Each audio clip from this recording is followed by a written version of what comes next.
Welcome back. January 1st signifies the start of a new calendar year, and for the Haitian community, a commemoration of independence from French rule. Haiti was the first nation to be founded by formerly enslaved people. Now, a new book details the life of a leader in the Haitian Revolution, who later became the country's only monarch.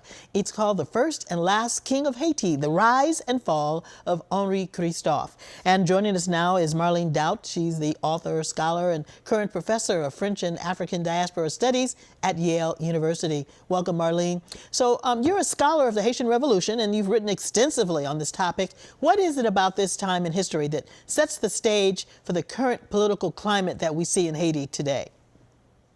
Well, one of the reasons that I really wanted to explore Henri Christophe's life in this book is because during his time as monarch, this was really the last time that Haiti had unequivocal sovereignty, and he died in 1820. Christophe was unwilling to compromise with the world powers in terms of securing recognition for Haitian independence from France. He was devoted to the cause of anti-slavery, and he really never compromised in those things throughout his entire life. And I think when we look at contemporary Haiti, there's a tendency to tie what's going on to more recent events, but really what happened in the wake of King Henry's rule provides a reminder that anytime Haiti's leaders have attempted to negotiate with the world powers and compromise sovereignty, as Christophe's successor did in 1825 by signing this Industrious Indemnity, we saw disaster come to Haiti, and there really is a through line to the present day. So tell us a little bit more about the early life of Henri Christophe. He spent part of his life enslaved. So how did he become a king? Yes, it's a remarkable trajectory. Christophe was actually born on the British island of Grenada, which is in the southern Caribbean, in 1767. But by 1779, at the age of only 12 years old, he finds himself participating in the Battle of Savannah in Georgia, in the United States, as part of the American Revolutionary War. By 1791, he's on the French island of Saint-Domingue, their colony, which has the reputation of being the cruelest slave colony in the world.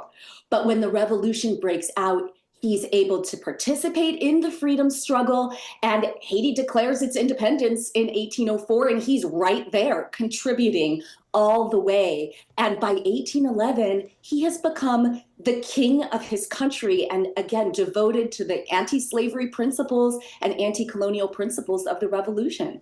Did he interact at all with Toussaint Louverture, who many of us have heard his name in terms of Haitian history? He absolutely did. And in fact, that's another one of the reasons why I wanted to write The First and Last King of Haiti. Toussaint Louverture is undoubtedly important to this history, but he's not the only important person. The revolution is so much more than one person. We need so many more studies of people like Henri Christophe, but also of women, people like his wife, Marie-Louise, who participated in the freedom struggle as well. And Christophe, during the revolution, was actually kind of one of the main generals of Toussaint Louverture. In fact, when Napoleon Bonaparte sends troops to try to restore slavery in 1802, Christophe is the one who tries to stop those troops. He says, you know, if you persist in trying to land on this island, you know, I will burn this entire city down, and even on the ashes, I will fight you. Although Toussaint Louverture never lives to see independence, that spirit that he created with Christophe, that spirit of freedom, lives on in the revolutionaries like Christophe and Dessalines, who did survive and were able to declare independence. So the aristocracy was brought to and left Haiti in a relatively short time compared to other monarchies. The country was influenced by England, France, and the United States. So why did the idea of democracy prevail in Haiti?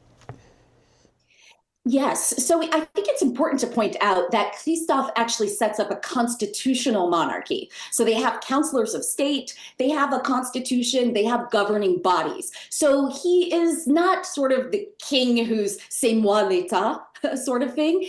He's really trying to govern alongside the people, but one of his major obstacles is that this time period in Haiti sees a huge fracture. The country's actually split into two. Christophe rules in northern Haiti as king, but his main rival, a man named Alexandre Pétion, who also fought in the revolution, is ruling in the south, a republic that is modeled in theory after the United States. So you really see this contest over which form of governance is going to prevail in Haiti, constitutional monarchy or a constitutional republic. And after Christophe's suicide in October 1820, Pétion's successor, Boyer, is able to reunite the two sides of the country. And from that moment forward to the present day, with a brief interlude in between, Haiti is known as a republic. So, Marlene, Christophe's story has all the markings of a great drama or even a Shakespearean tragedy. What do you feel is the tragedy of Christophe's life?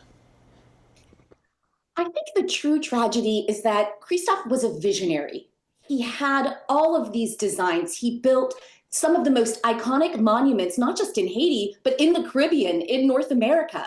His Citadelle La Ferrière, called the Citadelle Henri in his day, is widely hailed as the eighth wonder of the world. It's the largest fortress in North America. His palace at Sanssouci was compared to the Louvre and to Tuileries in France.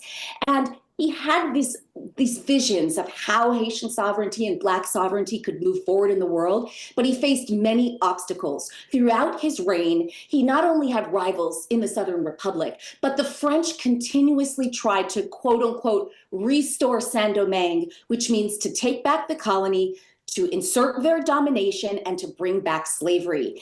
And because of those internal factions, Christophe is not able to realize his vision, and he ends up committing suicide after his aristocracy turns on him in October 1820. And therein, I think, lies the tragedy. Without his rule, his successor, Boyer, really was not interested in saying no to France, yes, because he wanted recognition. Marlene, it's a fascinating book, a fascinating history, and you've written that many have failed to acknowledge Christophe's success. You write, quote, "An independent and prosperous Black nation in a world hostile to the every existence of Black people is what he created." Thank you very much, Marlene, for joining us. The book is called The First and Last King of Haiti, The Rise and Fall of Henri Christophe.